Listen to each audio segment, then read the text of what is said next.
Is the pandemic over? The pandemic is over. We still have a problem with COVID. We're still doing a lot of work on it. But the pandemic is over.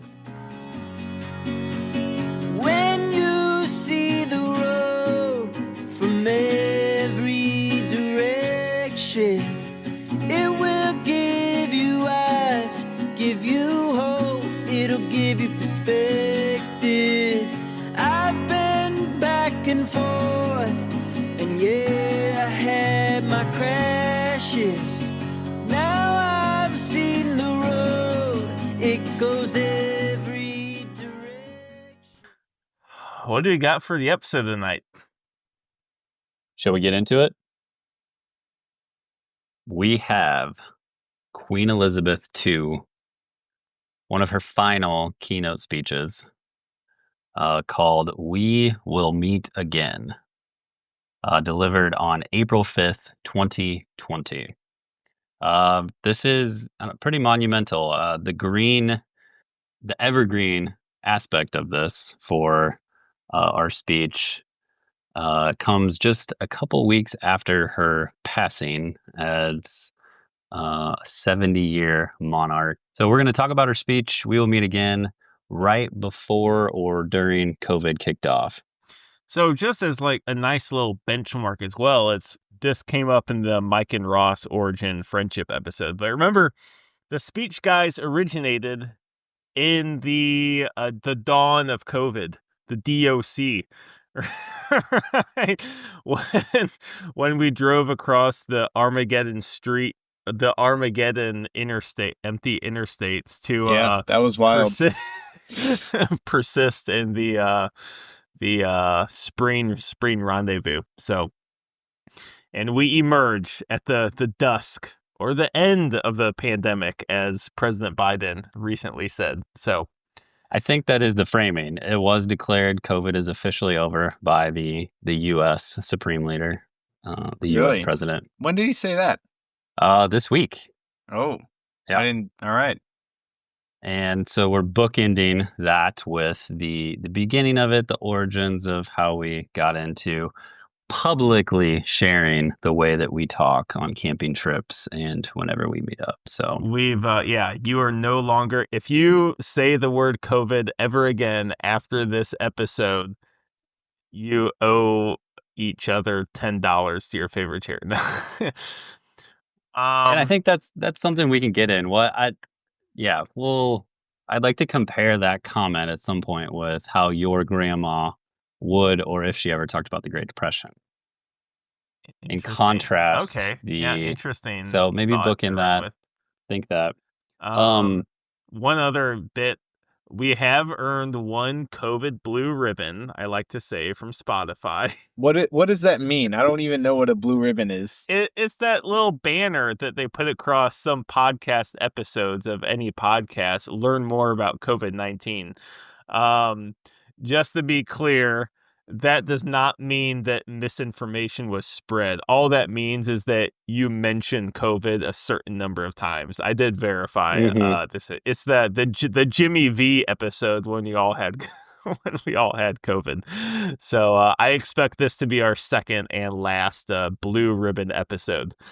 But should we go ahead and listen to the bit of the speech you want to present here? This is Queen Elizabeth II's speech, April 2020. We will meet again. I hope in the years to come, everyone will be able to take pride in how they responded to this challenge. And those who come after us will say the Britons of this generation were as strong as any, that the attributes of self-discipline, of quiet, good-humoured resolve, and of fellow feeling still characterize this country. The pride in who we are is not a part of our past. It defines our present and our future. And though self-isolating may at times be hard, many people of all faiths and of none are discovering that it presents an opportunity to slow down, pause and reflect in prayer or meditation. We should take comfort that while we may have more still to endure, better days will return. We will be with our friends again. We will be with our families again. We will meet again. But for now, I send my thanks and warmest good wishes to you all. What were your initial thoughts hearing how she addressed the nation and essentially the world as the Queen Mother, the mother being our final aspect of the quadrilateral theme? What struck you? Should we play a little bit with what we were exactly doing in, what was it, April when she gave the speech? What our COVID, by this point, it wasn't super hard lockdown, but it was still fairly hard lockdown. April was deep lockdown. Illinois, we didn't see sunlight till May 1st. Landon was in the hole. Any other like practical details on what that period looked like for you guys? Married, unmarried, childless? I was trying to become married. So I remember like that was especially because Claire and I were still living.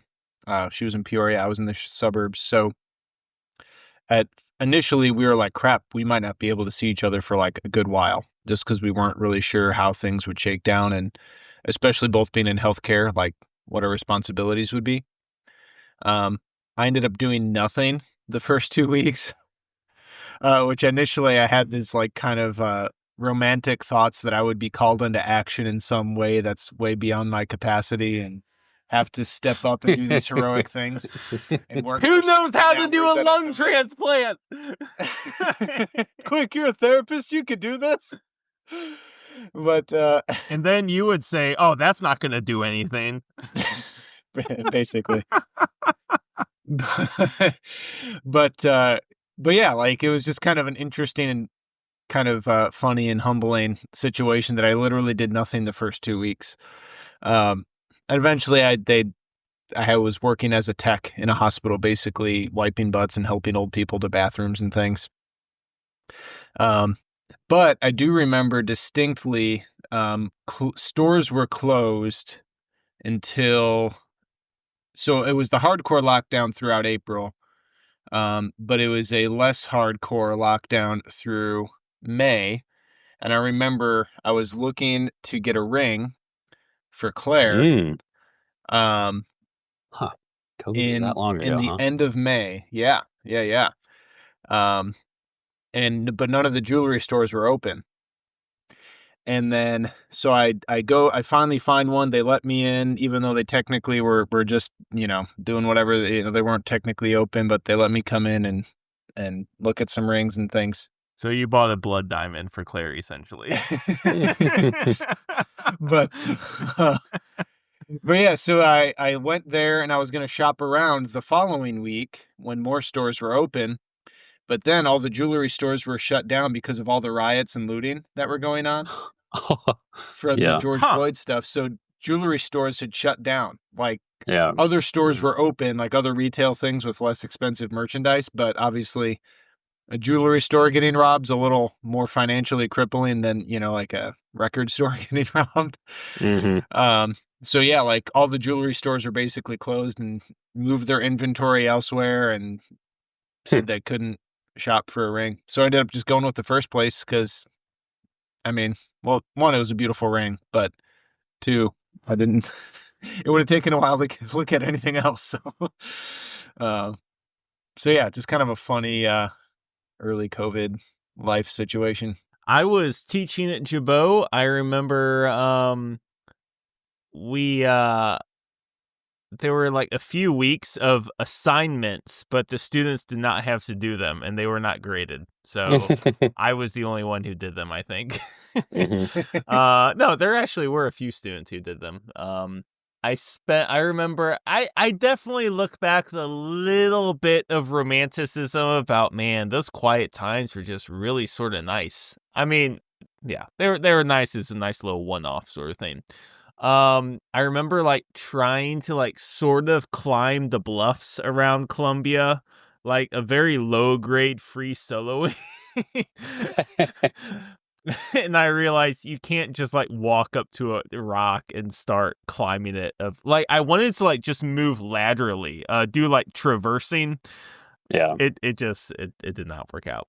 I spent a lot of time doing dishes by hand and treating myself to a little bit more television, maybe like an hour per day instead of like 20 to 30 minutes per day. So like little You pleasure. indulgent I know. little. I still have the scars from lashing myself for that. Yeah, those are the biggest bit. Yeah, those were the most things that stuck out to me for my COVID lockdown. Yeah. I had my annual golf trip to Phoenix, Arizona. So I like wrapped up, like prepared work. It was just like a 4-day golf trip, but left, kind of like cleaned my desk, left, basically everything shut down while I was in the air heading to Phoenix. Like the NCAA tournament was canceled, the NBA, like pretty much all bars and restaurants were closed. And then like companies followed suit, like, oh, we're working from home. And I never ever sat at that desk again. Whoa. We're a San Francisco tech company, so it was pretty clear like flatten the curve was not going to be a 2-week thing. Like it was just gonna until everything was clear. So that went on 2 years and kind of moved on to other jobs. But yeah, walking out for a golf trip, it's like you never thought Yeah. that was your last day, essentially. Yeah. That's wild. No, like, all right, the content or the context? Any thoughts? I mean, it's a short speech, but what's interesting about it, and fact check me, I think I read this twice. This is only her 5th televised speech over 70 years. Yeah. So, what, 1949 to 51, whatever. 70 years, all that unfolded in the world, and the British monarch. Television was around day one of her monarchy. So maybe a good context first bit is like what those other 4 speeches were. Yep. The other 4 speeches were Gulf War, Princess Diana death. 2 other deaths, right? When her mom died. Yeah. At 102. They got some good genes in that family. Something about World War II. It was 1940, so I don't think they were necessarily just starting participation, but that's 4. Yeah, there we go. Yeah. So like 2 internal deaths essentially and 3 world events that she commented on essentially. Yeah. I thought the line "a quiet, good-humored resolve," like I don't think we had that. I think she was trying to project there, and we did not achieve that. Well, she was talking about her country, not ours. Well, I think it applies to ours. Not a frantic, venomous vitriol. But yeah, no, I think, I do really like that line.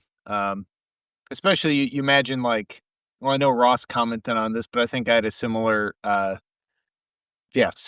of imagine or like image for like the word resolve and just this sort of white knuckling, gritting your teeth type of thing. But yeah, and there seems to be something like very uniquely British about this sort of like good humored, like laughing at things. Yeah, and to some degree that's not entirely inappropriate, And I do like just the initial line, I hope in years to come everyone will be able to take pride in how they responded to this challenge. 'Cause yeah, like it was a challenge and there was a response that was required and yeah, I think that like that just seemed like a particularly unifying line. Like we all want to do things well, like even if we have different ideas in terms of what that looks like in particular. But yeah, I thought it was, just kind of liked that. Just very simple, very to the point. Like it's the type of thing no one could really argue with. Right. Yeah, forcing everyone to like take the long look and be like, how will you tell your grandkids we acted in this moment, that by whatever means, like, the whole world had to face it. And, you know, we don't know. At April 5th, like, we weren't sure how bad or good what it is, but, like, we had to figure it out together, in the least, to, like, get along with each other. And framing it that way, I think, it was very unpolitical, I guess. Any thought, Mike? I'm trying to. I've got something for the pride component. I'm trying to think of something unique to contribute for that first dimension. So Boris Johnson, he was prime minister at this time, right? Yep. Who is my understanding, sort of like a diet Donald Trump. A Pepsi Zero Donald Trump. And I just sort of like wonder like what the like synergy was between the two of them in terms of messaging and representation as British leaders, particularly with respect to that first point, self-discipline, good-humored resolve as being important attributes in getting through this sort of thing. So I don't have an answer to that. I'm just sort of wondering. I don't know if you guys have any insight on that one. Well, I think because, I mean, the Queen, the King, the monarchy, like, never comments on almost everything. It's like, almost to not have an opinion, and to let the elected parliament to figure pretty much everything out. And so for her to never even like chime in on September 11th or Iran or Iraq, Afghanistan, like, to me, those wars were bigger than the Gulf War. Like, she talked during the Gulf War. She didn't say anything for like all the Middle East work that her own grandsons were like getting involved in. And then for there to be probably enough weight to come out here, like, I would imagine there was some tension or some like, we need like the national family with the longevity and the non-politicalness to weigh in. Like, we're in a gridlock here, and everybody's getting out of hand. Like, now you have to talk, like, in order to force her hand. I think it probably, Boris, I don't know what he was doing at the time, but I would imagine he was having parties in his courtyard. I think the thing that most stuck out to me from this speech and the background resources that were added to the outline is the significance of the British monarchy, the king and queen, as figureheads. I remember learning in social studies, in grade school, about the different dimensions of the role of a national leader. And I just remember the two that stick out to me is commander-in-chief and figurehead.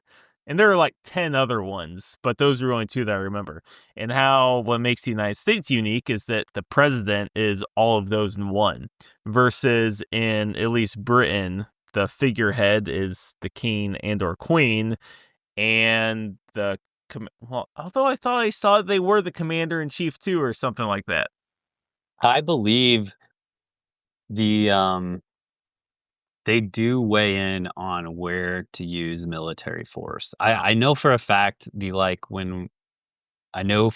Spain, the Spanish monarchy, all reports up through the king and queen. That's the only power they have, is the armed forces. Huh. Interesting. So that might probably be true for Britain as well. Regardless, there's still compartmentalization there among like the sort of like ultimate leadership regarding different dimensions of the national leadership there.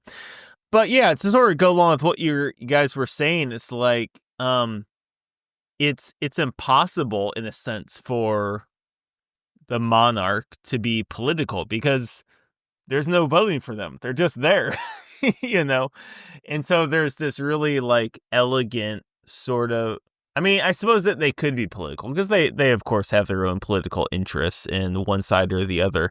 just as people. But like practically speaking, if you sprinkle on it a little bit of virtue, and it's like it makes sense how it can be so, that role can be so divinized, in a sense. And I don't really mean that in like a really negative way, but just practically transcendental way is sort of, I think, the right way to put it. Which goes along with some of those other articles that were posted there for the monarchy, the pro monarchy sort of things. So yeah, that's my comment on that. Maybe to transition us to the second aspect of that quote with regards to like pride.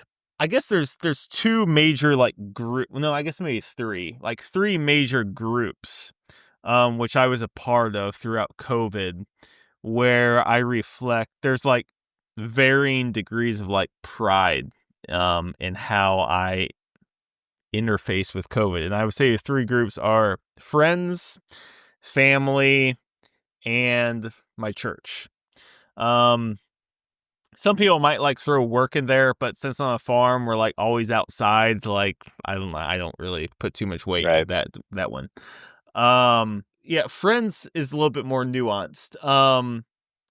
Church, I think, might be worthwhile sharing a few words.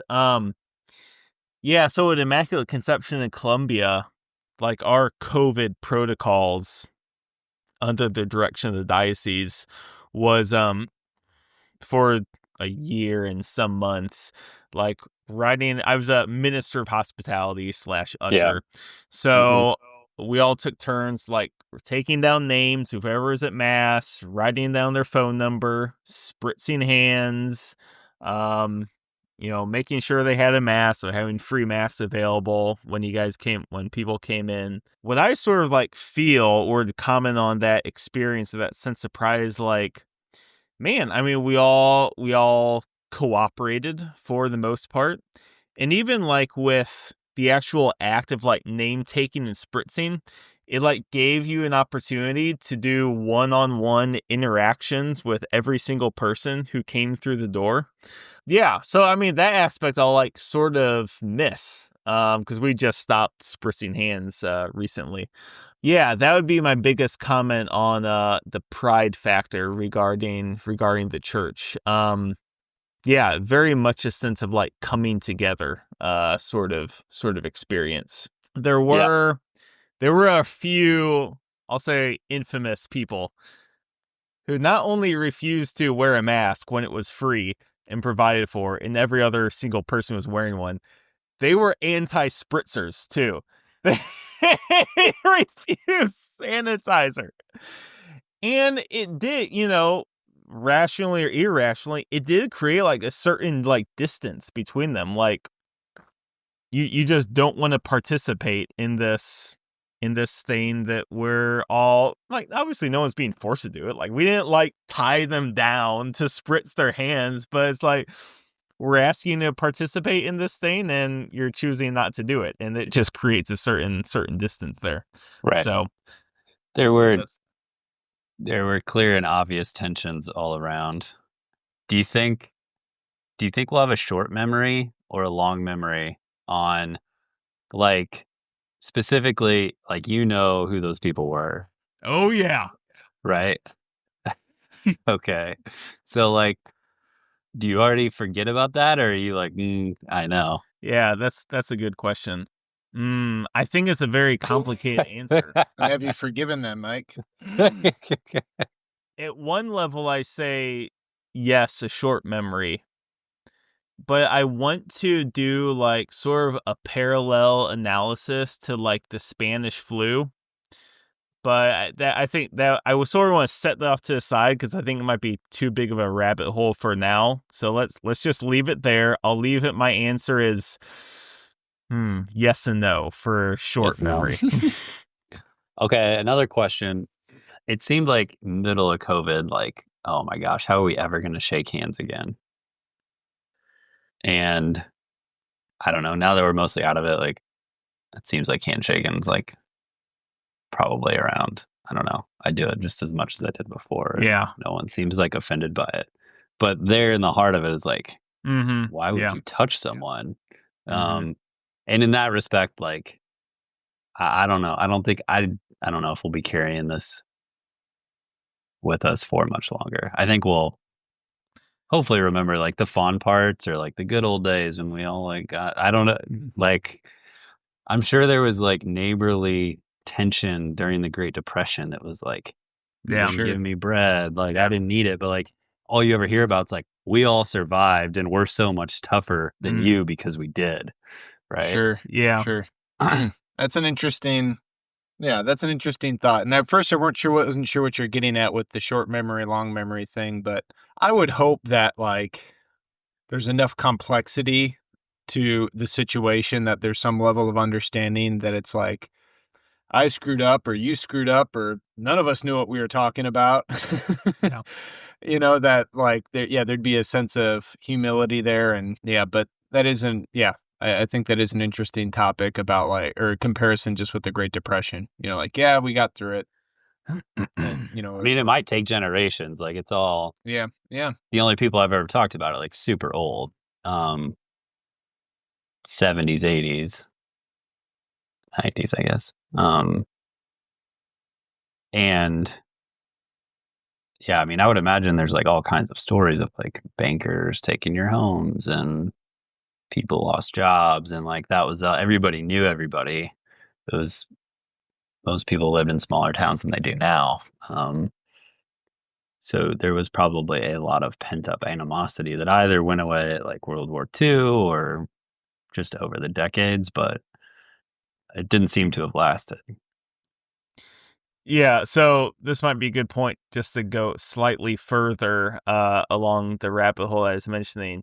Yeah, I'd agree with you, Matt, that for most people, 80%, that's the rational, natural sort of follow-up to take to things is like, yeah, I mean, it's really complicated. Yeah, glad we made it through, blah, blah, blah.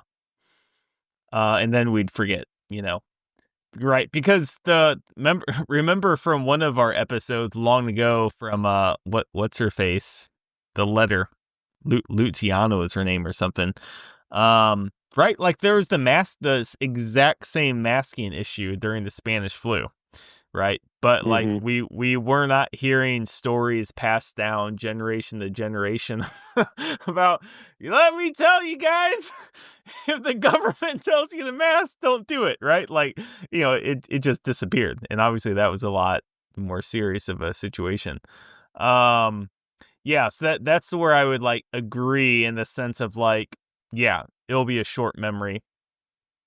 The reason I'd say no, there's something through something that has happened over the past 4 years, and COVID is sort of the nail. COVID is a major pillar, I would say. I don't know if I'd say nail in the coffin, but major pillar that has marked the beginning of a major transition, I would say, from the Republican Democrat sort of politics from, I don't know when. The Republicans obviously started with Lincoln. The Democrats, as we know it, when did Jefferson. Okay, there's some transition that took place in the course of President Trump's presidency that began there, and so as I'm marking the notes, it's the death of a certain kind of republicanism in the midst of this COVID that I believe we will never go back to. That's going to significantly change what America turns into for the next 100 years, for better or for worse. What did old republicanism look like, and what does the new one look like? That's different. I would say traditional republicanism is something like the Bush Reagan, pro-life, capital punishment sort of thing, free market sort of thing. But it's sort of the how would I say it?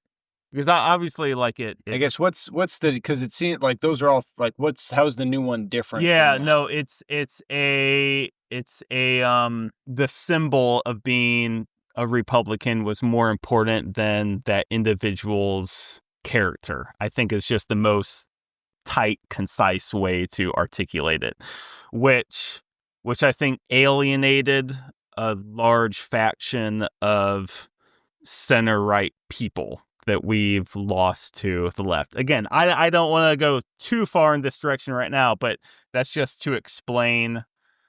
Gosh, Dane, what was I trying to explain? You were trying to explain why we won't have a short Oh, yeah, memory and exactly. why Because this will stick. The tensions will stick with us. it's too sticky this time. It's too tangled up in other things, is what I mean by that. Yeah. Yeah, I think that's fair. I think that maybe in the Spanish flu, you would have probably had the president, Woodrow Wilson, who was Yeah, that sounds right. Yeah. right. Like they probably would have, I don't know, the symbolism of that, with the US. One of the articles we read was like in England, the queen, the king, the monarchy is the symbol, and the politics are left for the parliament, and they're very much split. Whereas in the US, those are all wrapped into one guy every 4 years, and that provides for a lot of, I'm not sure what word, but it's very different. We tied this closer to the politics versus then it might have been a separation of spheres, politics versus health. And yeah, I doubt the president even weighed in on what to do. It was probably he remember it was mostly just it was mostly just cities and states, and no one asked the president. He wasn't going to say anything. Whereas like when we're all only tuned into one Twitter and one TV, like he has to say something, and he's trying to get reelected. So this could be a good segue with a question to play with from the outline is how would COVID have been different without the internet? Yeah, because it's not even just a matter of like, because I think when I first thought of that question, my initial thought was, oh, all of the people consuming the internet. But at the same time, that would also change the type of communication that was conveyed. You know what I mean? And there's also not the same, I think, social awareness of what's happening in other places that I think disproportionately like just weighs on like an individual's conscience. Right. So like I know in like a previous episode, like we mentioned different ideas of COVID, and it's like, oh, well, that actually wasn't what like the CDC said, or like who actually said this, irrational thing. Right. Was it Trump? Was it Trumpites, or was it CDC, or was it like Bidenites, who said or did a given thing. So I think that might be the biggest thing is like now it's not even, well, I guess one, like it changes how communication is delivered, right? So there probably would have been like, I don't know if there was a CDC pre-internet. Well, I guess there had to have been. Like it would have been like a poster in your doctor's office and maybe a letter, and that would be the extent of it. And then like, just whatever the school did, whatever the, communication was given to churches, they had their little signs up, it would just be like that sort of thing. Whereas now it's this politician's a hypocrite because they did this. And this politician's a hypocrite because they did that. And like everyone's a hypocrite because I don't know. But the thing is, it's not just that. Because it's not like the transactions of digital information is not just additive, but it also like smothers the information which comes through the poster in the doctor's office or something else. So I just finished the book. I don't remember where I initially saw this recommended to me. It's called Amusing Ourselves to Death, written by a sociologist. And this was written like 1985. And this guy was ranting about television nonstop. Little did he know what was coming. But he made a lot of interesting, he kind of kept saying the same thing over and over again, but it was necessary to get the idea. I'm sure you guys have heard the term, the medium is the metaphor. Yeah. Right. How do you go about commenting on the idea that there's a certain very valuable tethering between value of the information and how hard it is to push that information out. So the two, like the comparisons being, how hard is it to post a podcast? Well, you obviously have to record it. And we'll make a podcast listenable. Okay. You have to record it. You have to do a little bit of editing, a little bit of this, a little bit of that, right? So several hours versus to post a tweet, which is 200 characters or now, or whatever it is. Virtually zero energy and input versus publishing a newspaper versus publishing a book. So without considering what the information is, what do you guys have to say about the inherent value of information among each of them? I can sort of guess what you're going to say, but we can sort of still talk through it. Is there something to be said for the value of the information based upon the medium through which it's presented? And what does the average American have to say about that? I mean, it seems like you're getting at the more hours that go into it, the more you should weigh it, right? Yes, right, exactly. Yeah. Of which, yeah, if all you had was CDC guidelines, like, I don't know, it'd be pretty boring. And we had like amplified opinions. And is that what you're getting at? Just like what's posted in the doctor's office versus what we end up consuming? And yeah, I mean, you very rarely how number much, how much of our behaviors regarding COVID were motivated by, and I use "are" in a very broad sense.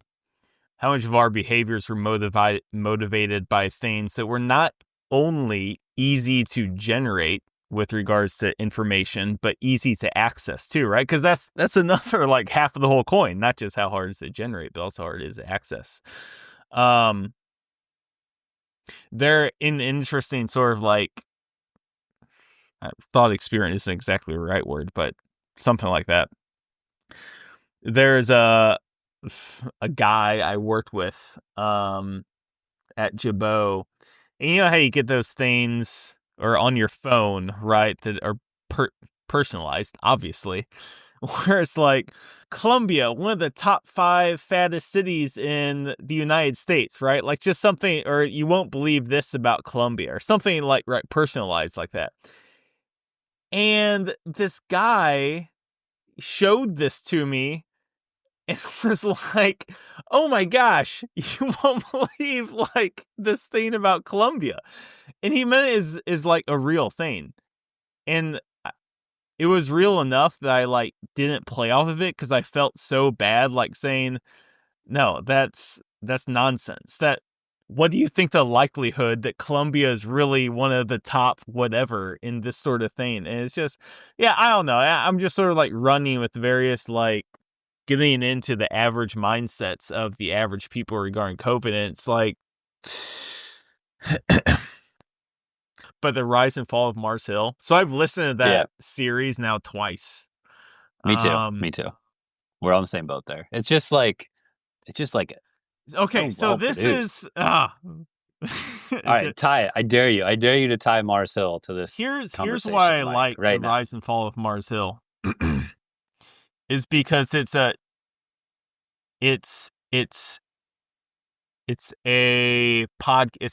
journalist, a publication series that believes in divine providence and God's grace in our lives, but is also deconstructionist. I think those two things are great when that deconstruction is focused on either yourself or something that you identify with. As opposed to being focused opposed to being like deconstructing like truth itself, like reading someone on the left deconstructing the right. It's like, okay, that was hard. Reading someone on the right deconstructing the right. It's like, okay, yeah, that's a good look in the mirror and improve yourself. Like I can read and think and grapple with those things if it's coming from like someone who believes or is trying to better themselves on those things. But so much of it is like crossfire deconstruction. It's like, okay, it's an interesting, that's well articulated. Yeah. right deconstructing the right versus left deconstructing the right, or vice versa. It's like, Which they both only. it's like, you guys know you disagree. Why do you have to create more reasons to disagree? Okay, so here's the thing that I sort of wanted to bring up, but yeah, I don't know how well this is gonna fit, but it's an interesting thought, and I'll be curious if you remember this, Landon. This was from the episode of Rise and Fall of Mars Hill. The episode where the journalist is interviewing Mark Driscoll, who, for listeners who are not familiar with this, Mark Driscoll is, quote, a pastor who was fired for being an asshole. He did nothing criminal, did not commit financial fraud or anything like that. He was just fired for being an asshole. Or sexual, which is. Yeah, that too. So there was no, it was just a pride thing. But anyway, he was on this interview for regarding this book that he had just published. I don't remember which one it was, but regarding a book that he had just published. And this journalist, obviously Mr. Driscoll did not know this was about to happen, but the journalist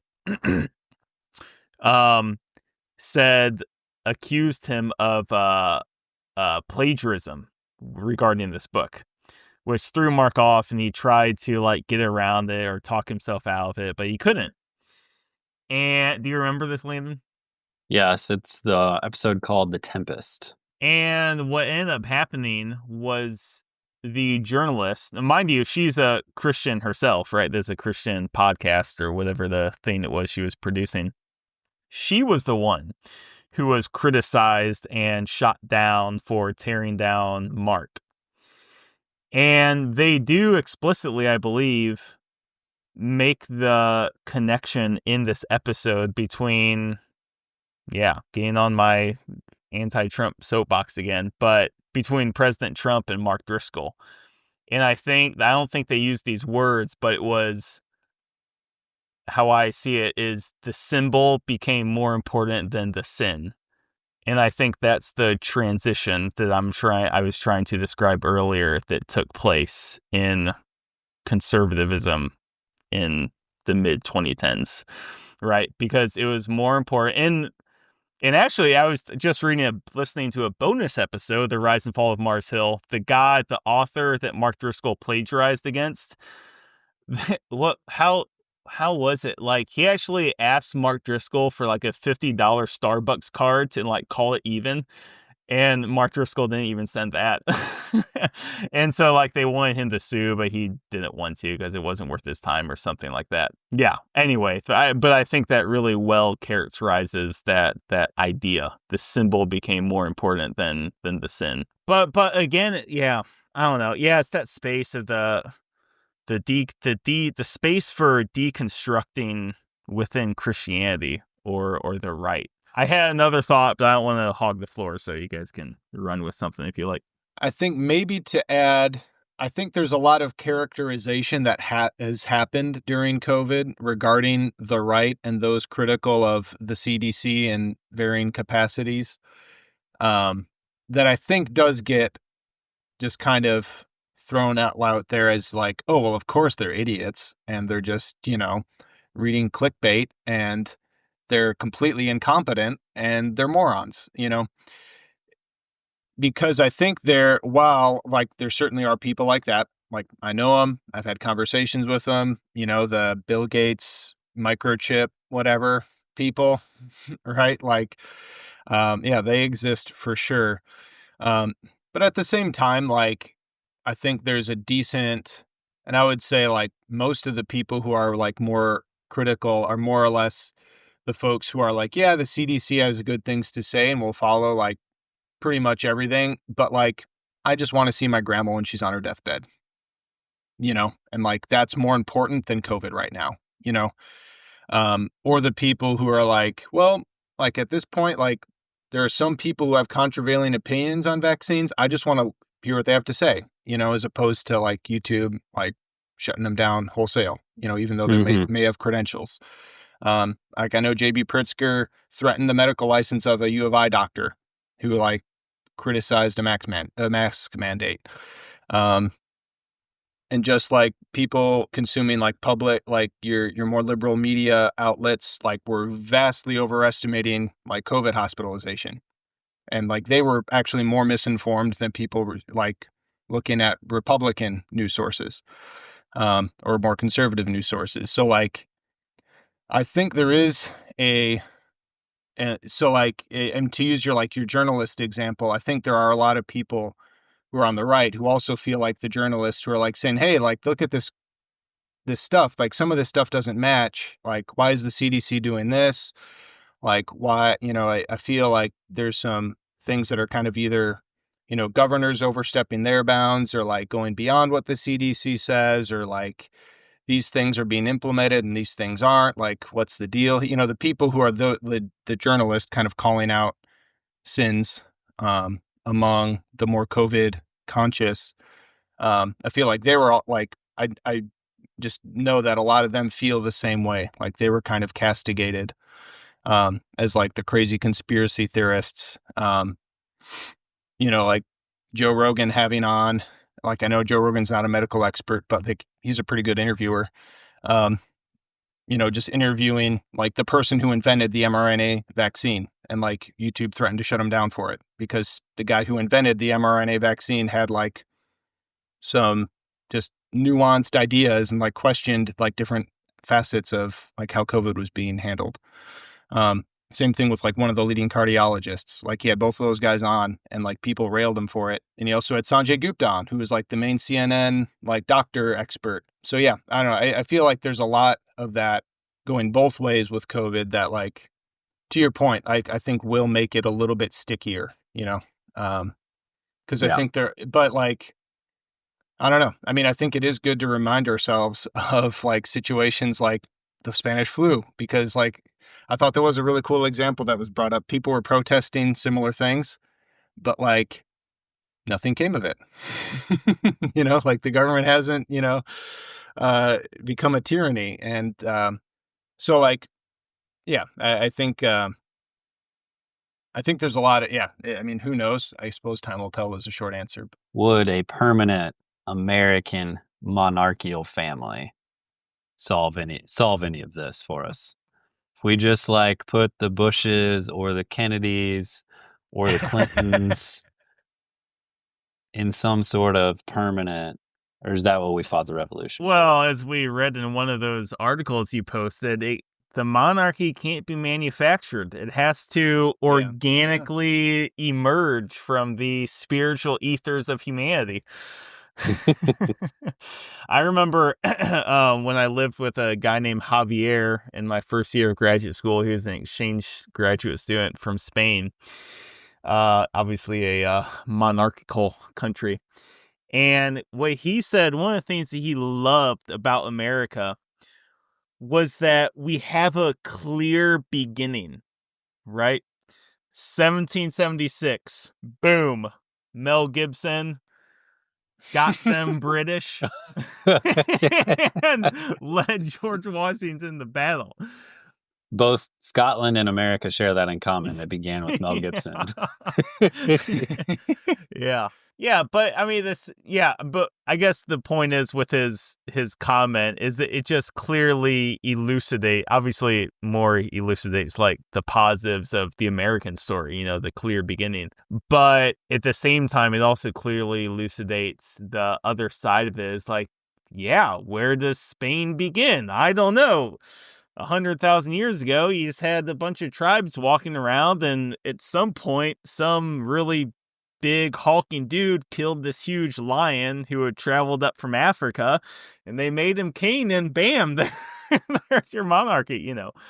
There is something that you just can't get away from that. We just have a hunger for wonder and mystery and things you can't quite explain, and the monarchy nails that down. Yeah. I'll just use the quote. We're referencing some lines from David French. It's a primordial institution smuggled into a democratic system. It's nothing to do with merit and logic and everything to do with authority and mystery that has it's not a result of the Enlightenment, but rather something that has bled over from earlier times and been chopped up. The powers have been hacked away, given over to the people via democracy, but we're still left with like this old symbolic thing that, walking around the streets of London, like not everyone loves it, but everyone's pretty darn okay with it, and it's not going anywhere anytime soon.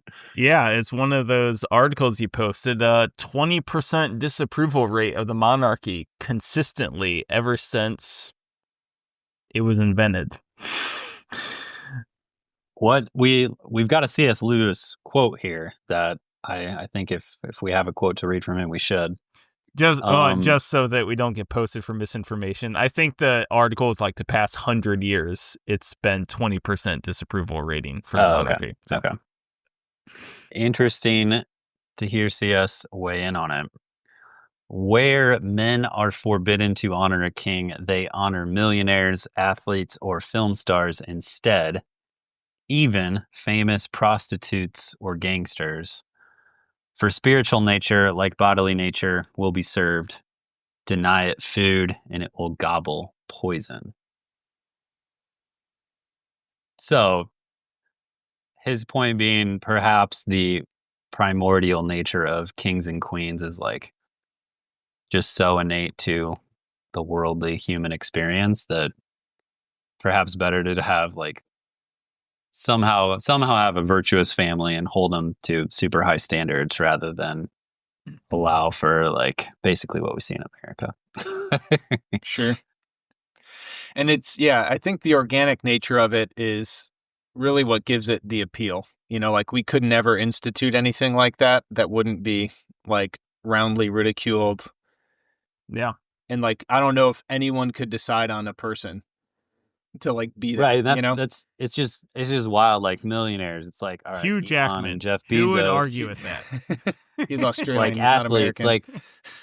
like you go to, after you ask LeBron James like what he thinks about COVID, like we all look to the celebrity like prostitutes, like Kim Kardashian. What does she think? She's not a prostitute. She is famous. I feel like C.S. Lewis is famous because of those sorts of activities. Tape. Yeah, I mean I think that's a fair assessment. That was how she became famous initially. It supplements her fame, maybe. But that is our stand-in, and like that's who we like. That's who a majority of the culture was like. What do we do about COVID? Like, what do the famous people think? Yeah, and well, they sang like Imagine. They don't really have Imagine together, right? And that fixed everything, right? Yeah, yeah. But yeah, no, I think that having a natural, emergent, like group of people who are pretty like roundly considered to be like decent people, have this kind of role where they're supposed to just be as decent as they can. Right? That's kind of like, it seems to be like the standard they're held to, or they're kind of expected to model. Yeah, I suppose that's kind of an interesting phenomena. But like, I think the part that sticks out is just the blatant denial of like rationalism and logic and Enlightenment ideals, which I think is good to have. I think there's a healthy rejection of that. That is a good thing, right? Like you never fall in love or marry someone because it's logically sound and it just, like if you were to read a love story about someone who is like, well, this person just really made sense because they're nice and they're good to me and this is just the best person I could reasonably hope to find. Like, what? That's lame. Like no one's going to enjoy that. No adventures are maybe not, no, I don't know. It's hard to imagine an adventure that started with like pure logic as their like impetus,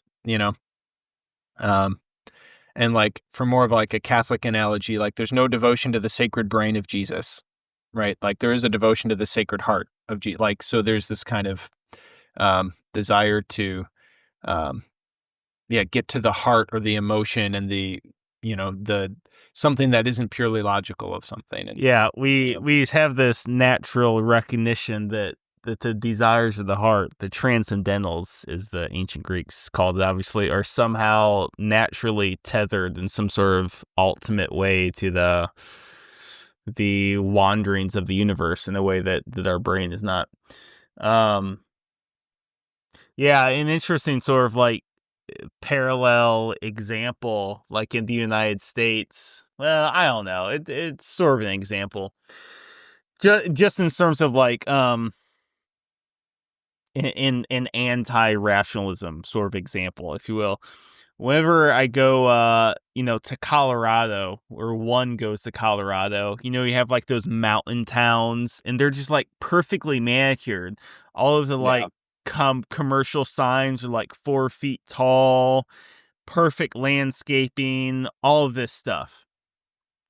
In contrast to like the Midwest, where you got the Knights Columbus Hall with 1K that's not lit up, and like, this huge invasive bush growing out back that kids lose frisbees in, right? The point is that all these sort of like things that aren't perfectly manicured, they're somehow like tied up in the character of the people in that landscape, right?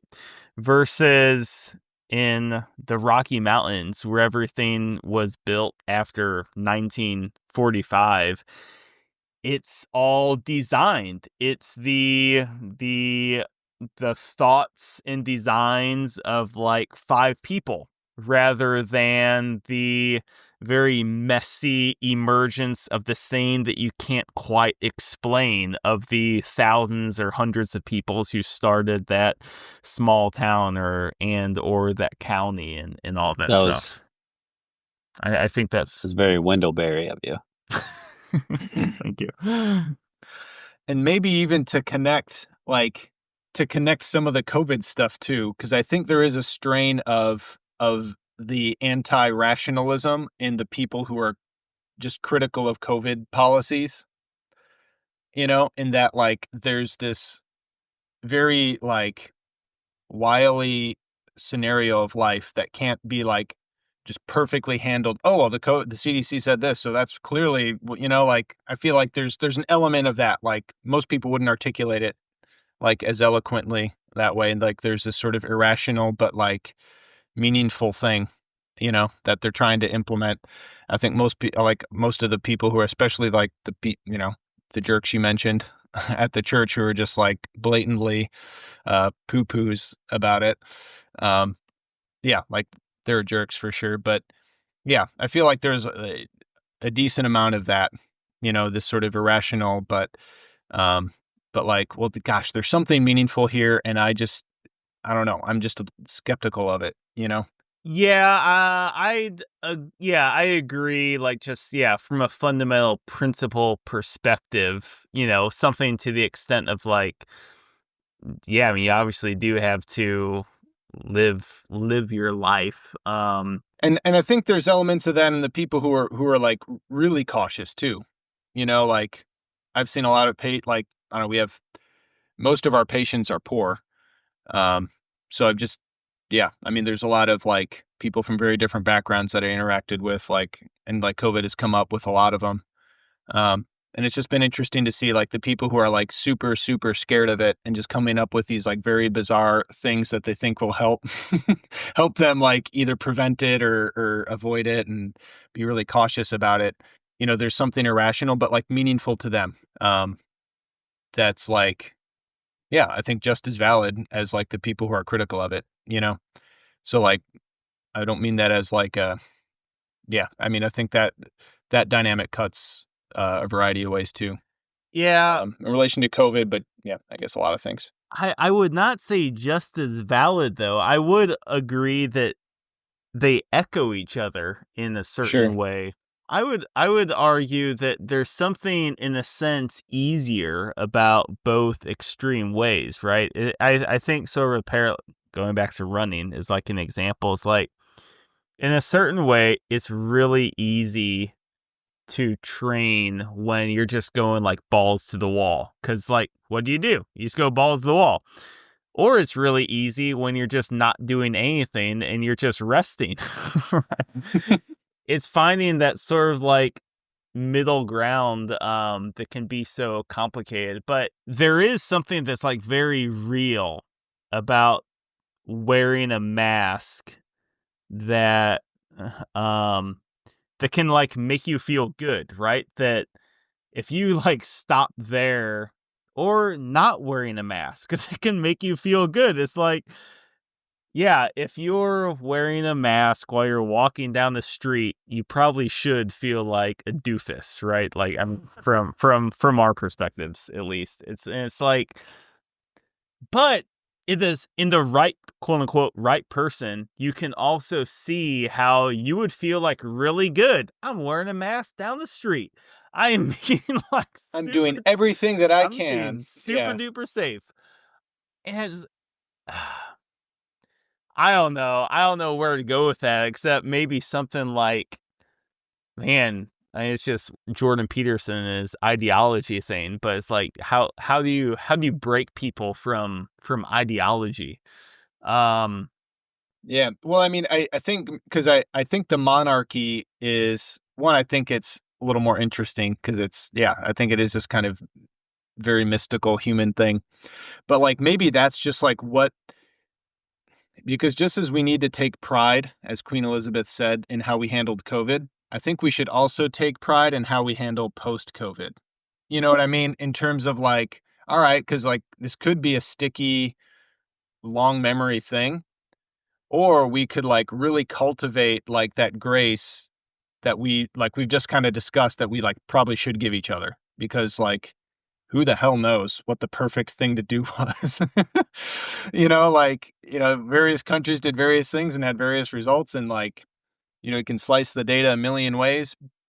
But but yeah, I think there is this sort of mystical and human grace that like I think can and should be emphasized, like as we like recover from the virus, like in terms of just societally, economics and whatever else, but also just like just as a people, and as just understanding each other and I don't know, moving forward in a way that's like unifying rather than perpetually divisive. That's a good point. Really good thought. I think it's possible. I think it seems like we've lived on the polar extremes of several things for the last couple of years, and at some point, hopefully, we can all just get fed up with it and live with each other a little better. But yeah, I think one of the things that I jotted down, I think ties in well to that. I mean, when you really dial in hard, final numbers currently for number of Americans who have died from COVID, 1 point something million, right? And it's not 1% of our population, but it's 0.3%, which, I mean, a million people is a million people, right? That's a jarring experience to go through. And it's, along with what you said, Matt, it's like you can't over blame people for their response one way or the other because it's just jarring, just period. But as President Biden so aptly said, the pandemic is over. More essentially. And I do agree that the virtue is in putting behind us, as much as we practically can, any sentiments we held towards maskers, anti-maskers, or whatever sort of iteration that was there. Yeah, because in another circumstance, we could have easily been the person who was refusing hand sanitizer. There's microchips in that hand sanitizer. Maybe a good natural segue to our final finishing yeah, I'm open question. to suggestions for what's the best question to end it. What do you got? Well, I jotted down what advice, after we tell our children or grandchildren or our child Rahab about about COVID, the practicals of COVID, how we spent our lockdown and post COVID. What's the final advice before they go into their pandemic of 2080? Yeah, I'll lead. I think going back to the Queen Mother Elizabeth speech, it was an opportunity to slow down, pause, and reflect, and pray a lot. I tried to do that and met my wife, now the child that whose children I may pass these stories down to. Like, what'd you do during COVID? I just slowed down and figured out how to, like, I don't know, get in a relationship or focus on different parts of life. And started a podcast during COVID. You can look it up. The Speech Guys. It's on Spotify. Or wherever you get podcasts. That was great. Yeah, that is weird. Our kids might listen to this at some point. They probably won't, but It'll be on something called the Internet Archive. I would pay $500 to hear what my grandpa had to say when he was 30-something years old. So, let alone 30 episodes of it. But yeah, I mean, I think my advice would reflect something similar to what we were just sort of riffing on with the post-COVID virtues disposition. Is I think in many ways COVID is similar to climate change and any other sort of, like, I mean, even like sexual morality is bigger than our brains can handle, or a lot of people's brains can handle. Even though the right answer, the right act, the right behavior can seem super obvious to you or come easily to you or whatever it is, you're still forced, quote unquote, forced to carry the rest of humanity with you, whether that humanity is your friends or family or stranger or everything in between. You have to, like, cultivate within you those, like, various little nuances to be, to be the person whom they need you to be in all those other small ways, right? Because hating on them on Twitter or in that inner voice of yours, it's not doing anyone any good. It's not helping us get through this. It's not Republicans' fault that 1 million plus people died, and 0 people would not have died if everyone were a Democrat. That's just reality.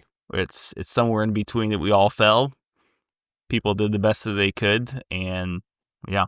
it was a time where you basically asked millions of average Joes to, like, make risk calculations based on an ever-changing pool of data regarding public health, personal health, virology, immunology, all while balancing, like, family issues, political persuasions, like personal feelings, and, like, dealing with all of the other millions of calculations by other average Joes. It was kind of a weird time, but, like, the fact that most Americans, like, did modify their lives in a very, very substantial way, yeah, I think is a true miracle. And I think God was working through that, in terms of, like, motivating people to consider others differently. And yeah, like, there are a few, like, weird parts, potentially, like, threatening aspects of just how, like, people handled COVID, but like, overall, like, we did it for this is assuming everything goes no, but yeah, like, we have a country. Episode 100 of the Speech Guys, Return of the COVID. No, but yeah, like, there'll be times in your life where, like, yeah, you're gonna have to modify and do things that you don't want to do, and you're not gonna know exactly the perfect way to handle it, and, like, neither will the people around you. You just got to trust God and move forward, move on, and have a good humored resolve. Should we cue the music? Thanks for drinking and thinking. Landon, say with us. With us. Cue the music.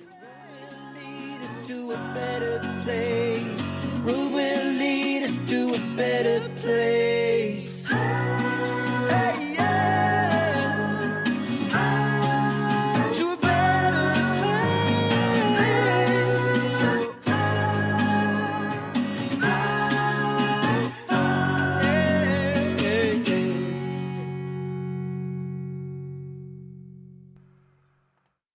But yeah, anyway, to surmise, our Mike Schaefer does look uncannily like Dustin Johnson.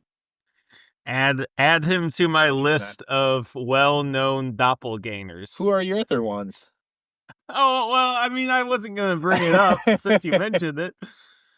Well, Bradley Cooper is the most frequent one every few years. The cheeks. Especially it's with the cheeks. Beard and hat. George Clooney, I've gotten twice. Really? Only people who've won Sexiest Man Alive. Yeah, only.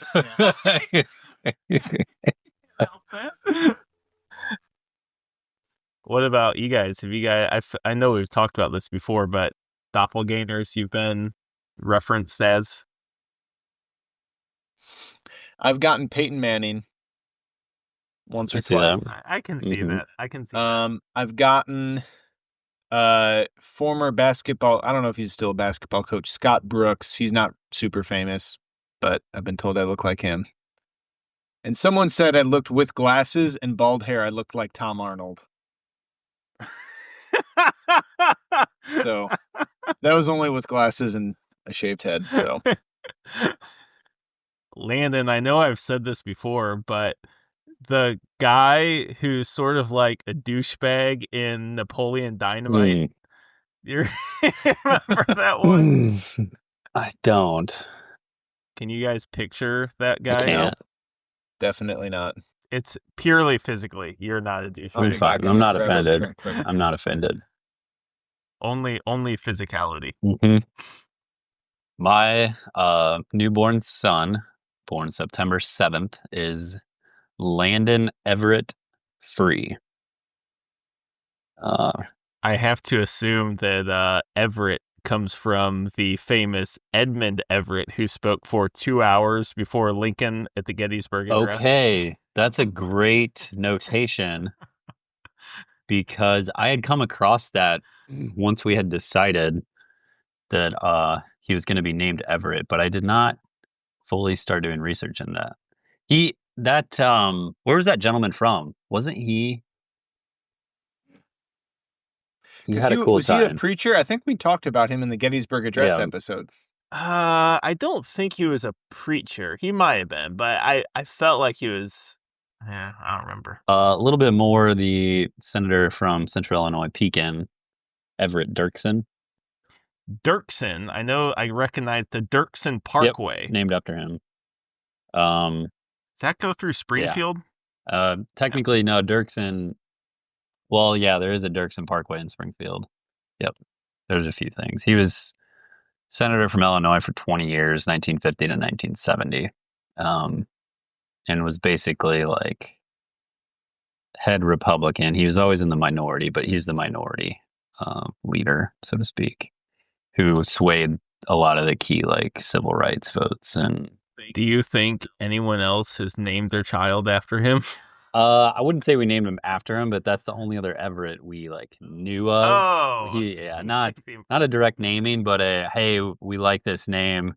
Let's research who we like. Is there any other origin stories? And when I first saw the name, I thought of Everett Dirksen. But yeah, we don't know.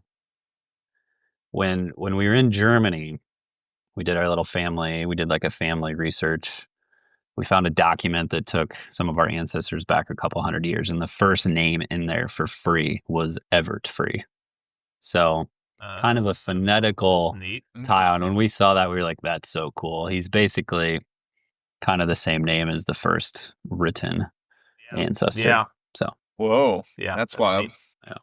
Do you guys know your name origins? I do. I think they just like the name. Technically, it means open green pastures, which fits. Hey, kids, go play in the Landon down there. I just realized the play on words there, too. Yeah, I thought you did that on purpose. No. So this is an idea I have for a name for a daughter, God willing. You guys may use this name if you would like before me. Naming my daughter Ray, short for Rahab. Ooh. Interesting. Remind us the story of Rahab. I like that. Rahab. I like Ray. She's the one who was a member of the foreign country who housed the Israelites. Yeah, the before- spies right before the fall of Jericho. Yeah, Yeah. right. Nice. and one of Jesus's ancestors, as expressed in Scripture. And the descendant of Palpatine turned Skywalker. Also a Ray. I thought you were gonna say after Ray Barone. How's Lauren doing? Really good. We had a pretty easy process. Yeah, it didn't push very long at all. Natural, no C-section. Oh, good. So bounced Awesome. back pretty quick. We've gone on long walks and worked at coffee shops and kind of getting out and about again. So Cool. Mhm. Cool. How's the pay at coffee shops? that